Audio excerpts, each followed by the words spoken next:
Hello everyone, AP teaching classes में आप सभी का स्वागत है। आई होप आप लोग जो है अपनी पढ़ाई अच्छे से कर रहे होंगे। ठीक है, तो चलिए अब हम अपने क्लास की शुरुआत करते हैं। आज का हमारा क्वेश्चन नंबर 1 है, निम्नलिखित में से किसने राजस्थान के विजय स्तंभ का निर्माण किया था? Which of the following build the Vijay Stambh of Rajasthan?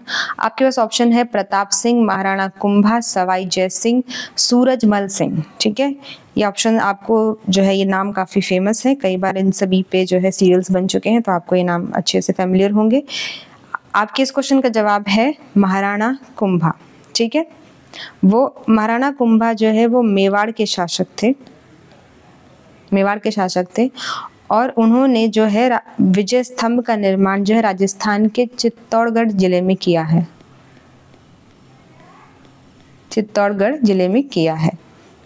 और उन्होंने इसका निर्माण जो है वो 1440 से 1448 के बीच में करवाया था और ये 9 मंजिला इमारत है। ठीक है, अब देखिए, जब भी किसी इस प्रकार के स्तंभ या फिर कोई जो है बड़ी आर्किटेक्ट का निर्माण होता है तो उसके पीछे कोई ना कोई वजह होती है। जैसे कि हमने पिछले जो है वीडियो में पढ़ा था कि जो बुलंद दरवाज़ा है, ठीक है, वो अकबर ने किस विषय पर बनाया था, उसने किस वजह से बनाया था? क्योंकि गुजरात की विजय के उपलक्ष्य में उसने जो है वो बुलंद दरवाजे का निर्माण करवाया था। उसी तरीके से जो है वो महाराणा कुंभा द्वारा विजय स्तंभ का निर्माण जो है वो गुजरात व मालवा के विजय के उपलक्ष्य में कराया गया था। किसके विजय के उपलक्ष्य में? गुजरात वह मालवा। ठीक है, तो चलिए अब हम देख लेते हैं। देखिए, यहाँ पे वही बातें लिखी हैं जो मैंने आपको बताई। 9 मंजिला इमारत है, गुजरात व मालवा के विजय के अवसर पे कराया गया था 1440 से 1448 के बीच में। ठीक है, चलिए नेक्स्ट क्वेश्चन पे चलते हैं। देखिए, यहाँ पे आप देख सकते हैं, ये है उसका डायग्राम। ठीक है, कि जो विजय स्तंभ है 9 मंजिला वो कैसा दिखता है, और आप देख सकते हैं कि ये किला है और किले के किस पोर्शन में उन्होंने इसका निर्माण करवाया था। ठीक है, चलिए आगे बढ़ते हैं।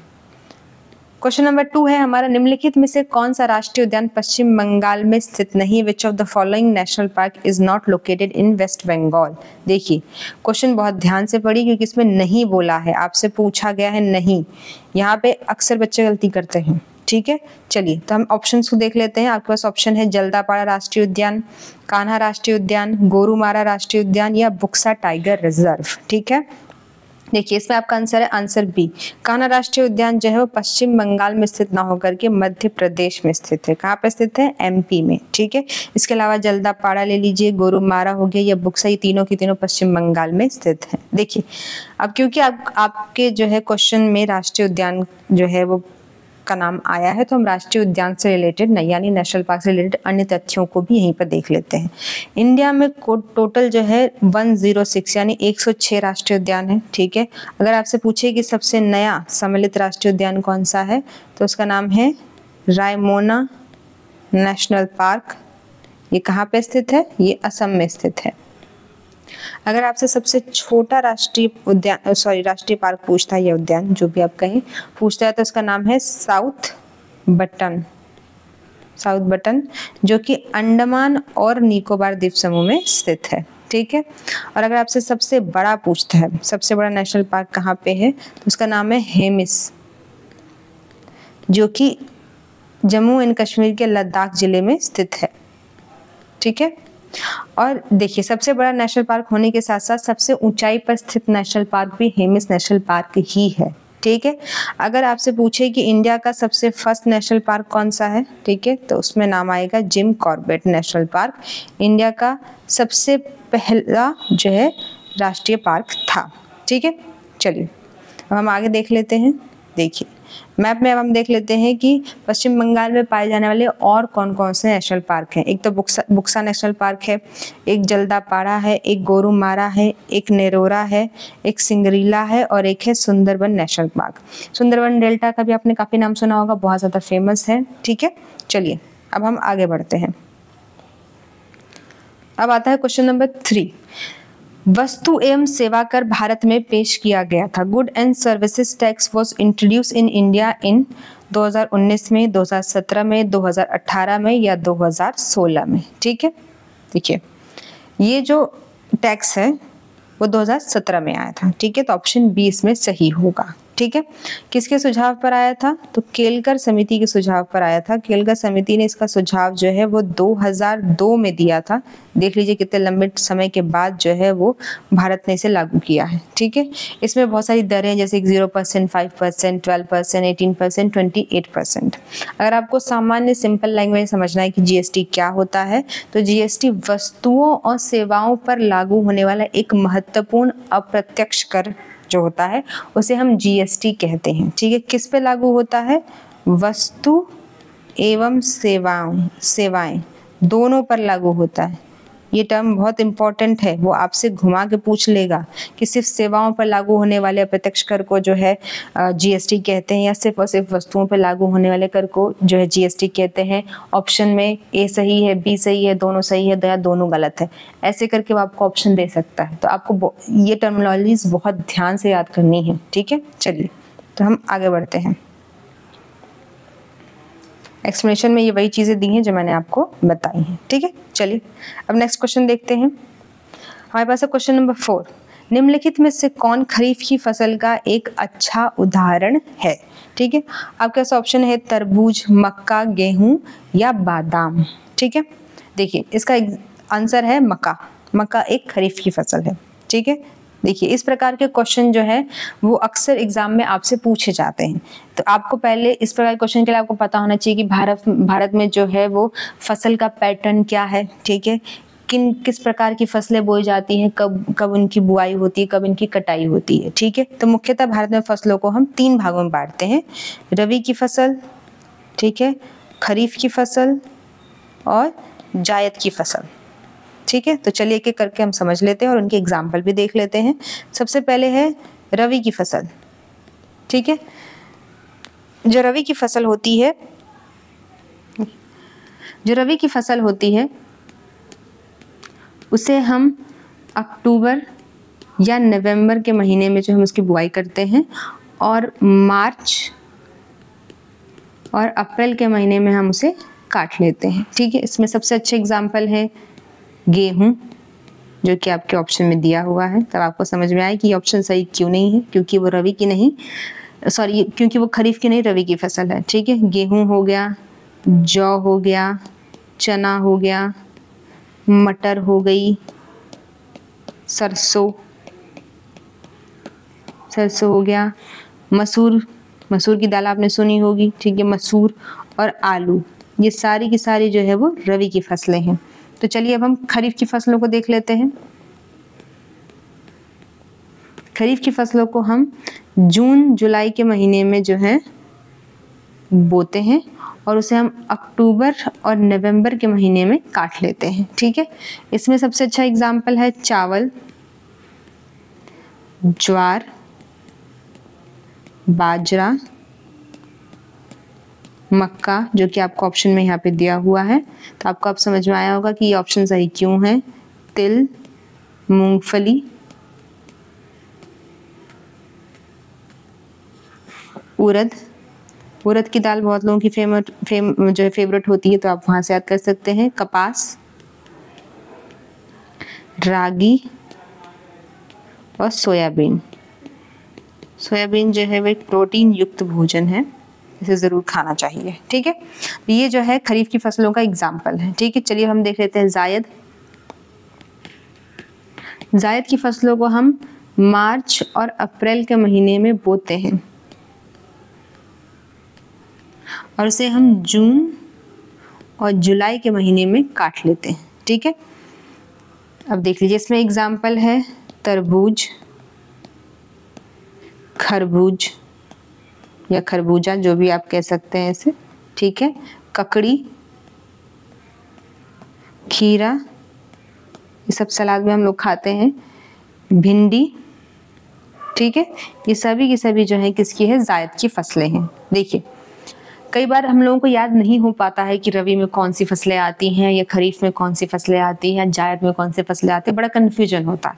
तो एक सिंपल तरीका आप ये समझ लीजिए कि जो रबी की जो फसलें होती हैं ये वो फसलें होती हैं जो सर्दियों में यानी शीत के टाइम पे जो है आती हैं मार्केट में, ठीक है, या उगाई जाती हैं, ठीक है।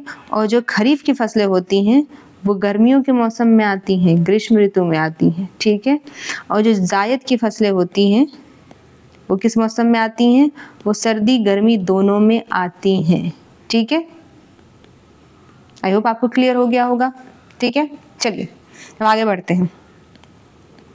अब देखते हैं क्वेश्चन नंबर 5। क्वेश्चन नंबर 5 हमसे पूछ रहा है कि निम्नलिखित में से किस राज्य को भारत का ऑर्किड के रूप में जाना जाता है, यानी which of the following state is also known as the orchid of India. आपके पास ऑप्शन है अरुणाचल प्रदेश, आंध्र प्रदेश, मध्य प्रदेश, तमिलनाडु, ठीक है।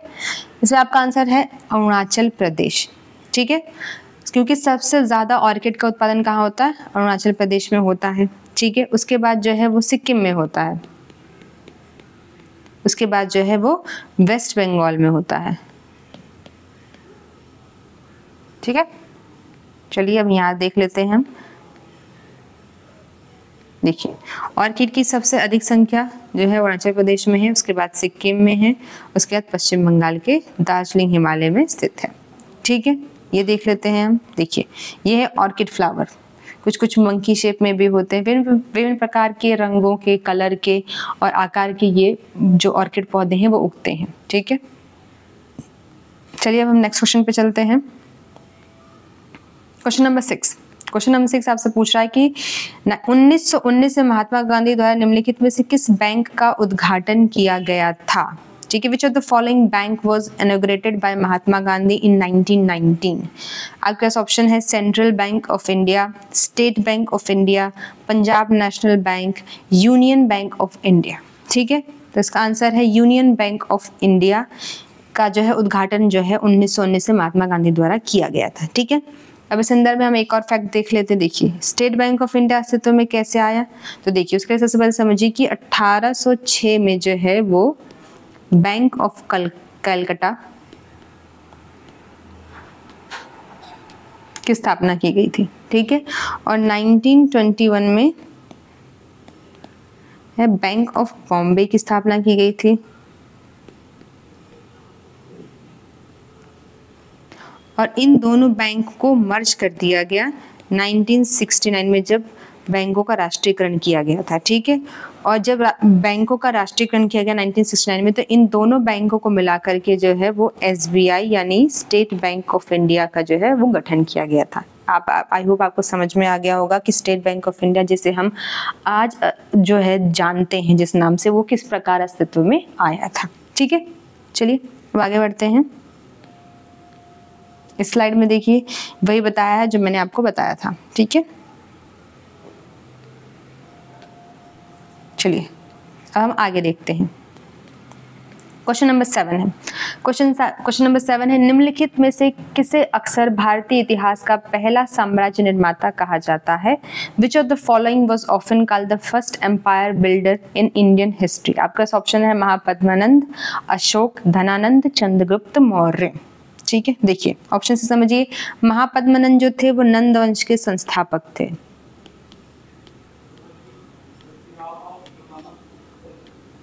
और जो धनानंद थे वो नंद वंश के अंतिम शासक थे, जिसे हरा करके जो है चंद्रगुप्त मौर्य है, उन्होंने जो है मौर्य साम्राज्य की स्थापना की थी। और अशोक जो है चंद्रगुप्त मौर्य के पिता हैं, सॉरी अशोक जो है चंद्रगुप्त मौर्य के जो है पुत्र हैं, ठीक है। अब जो धनानंद है वो किसके समकालीन थे, ठीक है, आपको पता होना चाहिए, वो सिकंदर के समकालीन थे, यानी उनके टाइम पर भारत में सिकंदर का आक्रमण का जो खतरा था वो मंडरा रहा था। इन्हीं के पास, इन्हीं धनानंद के पास जो है वो आचार्य चाणक्य गए थे हेल्प मांगने के लिए, और उन्होंने हेल्प करने से मना कर दिया था, ठीक है। इसी के संदर्भ में एक सीरियल भी आया था चंद्रगुप्त मौर्य, जिसमें वो डायलॉग मारते तिरकिट धा, अगर आपने देखा हो तो वही कैरेक्टर है धनानंद, ठीक है। उससे आप इसको आसानी से याद कर सकते हैं। यहाँ पर वही स्लाइड में वही समझाया गया है जो मैंने आपको बताया है, ठीक है। चलिए अब हम आगे बढ़ते हैं। क्वेश्चन नंबर 8, निम्नलिखित में से किसे भारत के संविधान के जनक के रूप में मान्यता प्राप्त है? Which of the following is recognised as the father of constitution of India? आपके पास ऑप्शन है जवाहरलाल नेहरू, राजेंद्र प्रसाद, सच्चिदानंद सिन्हा, डॉक्टर B.R. अम्बेडकर। ठीक है, देखिए इसमें आपका आंसर होगा डॉक्टर B.R. अम्बेडकर। देखिए उन्हें फादर ऑफ इंडियन कॉन्स्टिट्यूशन क्यों कहा जाता है? क्योंकि भारत में जो संविधान बना था उसे बनाने के लिए एक समिति का गठन किया गया था जिसका नाम है प्रारूप समिति। वो इस प्रारूप समिति के क्या थे? अध्यक्ष थे। ठीक है, इसलिए उन्हें जो है father of constitution of India कहा जाता है। और उसमें अन्य सदस्य भी थे जिन्हें हम इस स्लाइड में देखेंगे। देखिए प्रारूप समिति में जो है डॉक्टर B.R. अम्बेडकर के साथ साथ जो है N.G. अयंकर, B.L. मित्र, K.M. मुंशी, कृष्ण स्वामी अय्यर, जो है सादुल्ला, ठीक है, ये लोग शामिल थे। लेकिन B.L. मित्र के स्थान पर बाद में जो है N. माधव राव को शामिल किया गया था और खेतान के स्थान पर जो है T. कृष्णाचार्य को शामिल किया गया था।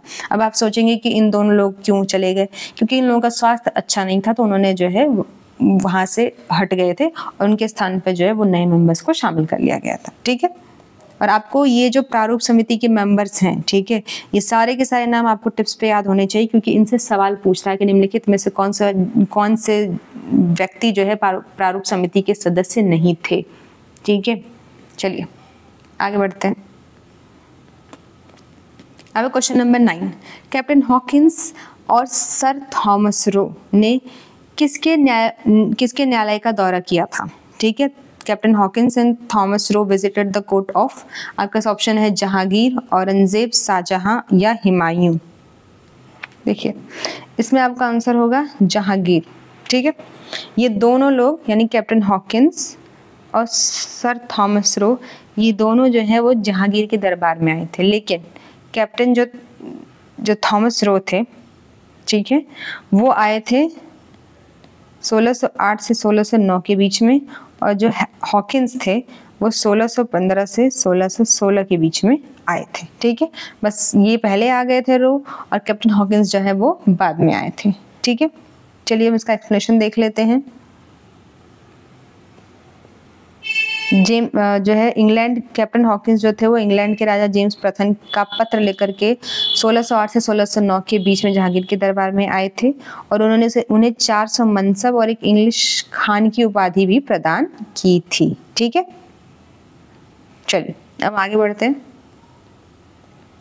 क्वेश्चन नंबर 10, निम्नलिखित में से किसे महात्मा गांधी के राजनीतिक गुरु के रूप में जाना जाता है? Which among the following was known as the political guru of Mahatma Gandhi? आपके पास ऑप्शन है जवाहरलाल नेहरू, दादा भाई नौरोजी, बाल गंगाधर तिलक, गोपाल कृष्ण गोखले। देखिए अभी ये तो सबको पता है, आंख बंद करके कोई भी टिक कर सकता है, गोपाल कृष्ण गोखले। ठीक है, देखिए गोपाल कृष्ण गोखले जो थे उनके बारे में हम अन्य फैक्ट्स भी देख लेते हैं। उन्होंने सर्वेंट्स ऑफ इंडियन सोसाइटी नामक एक जो है संगठन की स्थापना की थी। सर्वेंट ऑफ इंडिया सोसाइटी की उन्होंने स्थापना की थी। उसके साथ साथ उन्होंने हितवाद करके एक, जैसे इंग्लिश में हम लिखते हैं हितवाद, ठीक है, नामक उन्होंने एक अखबार भी निकलवाया था। कब निकलवाया था उन्होंने? 1911 में निकलवाया था, नागपुर में निकाला था, नागपुर में। ठीक है, ये न्यूज़पेपर था उनका। जब पहली बार जो है भारत आए थे तो उन्होंने, गोपाल कृष्ण गोखले ने उन्हें जो है 1 साल जो है भारत का भ्रमण करने की जो है एडवाइस दी थी। उनसे कहा था कि आप 1 साल जो है आंख और कान खुले रखकर और अपना मुंह बंद रख करके जो है पूरे भारत का भ्रमण करिए। ठीक है, उसके बाद आप जो है भारतीय राजनीति में उतरिएगा। ठीक है, तो चलिए अब हम आगे बढ़ते हैं। अब आता है क्वेश्चन नंबर 11। क्वेश्चन नंबर 11 है, निम्नलिखित संवैधानिक संशोधनों में से किसने न्यायिक पुनरावलोकन से बचाने के लिए तमिलनाडु आरक्षण अधिनियम 1994 की 9वीं अनुसूची में शामिल किया गया था। 1994 को 9वीं अनुसूची में शामिल किया। Which of the following constitution amendments was included in the 9th schedule of Tamil Nadu Reservation Act 1994 to protect it from judicial review? आपके पास ऑप्शन है 76th amendment, 72 amendment, 89th amendment, 65th amendment। ठीक है, देखिए इसमें आपका answer होगा 76th amendment जो था वो। अब देखिए 9वीं अनुसूची को सबसे पहले आप समझिए। जो 9वीं अनुसूची है, ठीक है, इसमें जब भी कोई विषय को रख दिया जाता है, ठीक है, तो वो विषय क्या होता है, वो अपने आप जो है न्यायिक पुनर्वलोकन के दायरे से क्या हो जाता है, बाहर हो जाता है। न्यायपालिका उसकी समीक्षा नहीं कर सकती है। ठीक है, और 9वीं अनुसूची में जब मैंने आपको पढ़ाया था तो मैंने आपको बताया था कि उसमें जमींदार संबंधी मामले और पहला संविधान संशोधन संबंधी मामले जो है वो जुड़े हुए। मैंने आपको 12th पूरा के पूरे 12 शेड्यूल आपको फर्स्ट वीडियो में पढ़ाई थी। ठीक है, उससे मैंने आपको 9वीं अनुसूची में ये बात बताई थी। ठीक है, ये उसी से संबंधित जो है वो मैटर है। ठीक है, आई होप आपको क्लियर हो गया होगा। ये उसका एक्सप्लेनेशन है। चलिए अब नेक्स्ट क्वेश्चन पे चलते हैं। क्वेश्चन नंबर 12, तराइन का दूसरा युद्ध कब लड़ा गया था? आपके पास ऑप्शन है 1192 में, 1218 में, 1156 में या 1210 में। ठीक है, तो आपको बताना है कब लड़ा गया था। तो अब तराइन का दूसरा युद्ध पूछ रहा है, याद रखिएगा दूसरा पूछा है, क्योंकि तराइन के 3 युद्ध लड़े गए थे, कंफ्यूजन हो सकता है। आपसे दूसरा युद्ध पूछा है, तो दूसरा युद्ध जो है वो 1192 में लड़ा गया था। ठीक है, आइए देख लेते हैं कि बाकी युद्ध कब हुए थे। देखिए तराइन का पहला युद्ध जो था वो 1191 में हुआ था, पृथ्वीराज और मोहम्मद गौरी के बीच में हुआ था। ठीक है, दूसरा युद्ध जो है 1192 में हुआ था, पृथ्वीराज और गौरी के बीच में।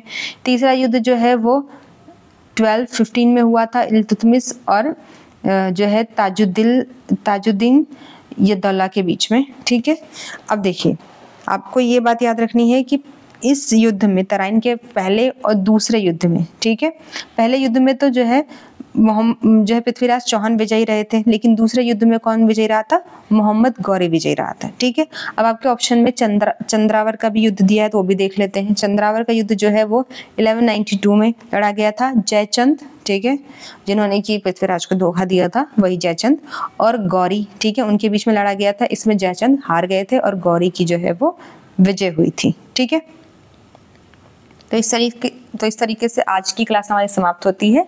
आई होप आप जो है अच्छे से पढ़ते रहेंगे और इस चैनल को आप ज़्यादा से ज़्यादा लाइक और सब्सक्राइब कीजिए, शेयर कीजिए ताकि बच्चों को जो है इसका ज़्यादा से ज़्यादा फायदा मिल सके। Thank you.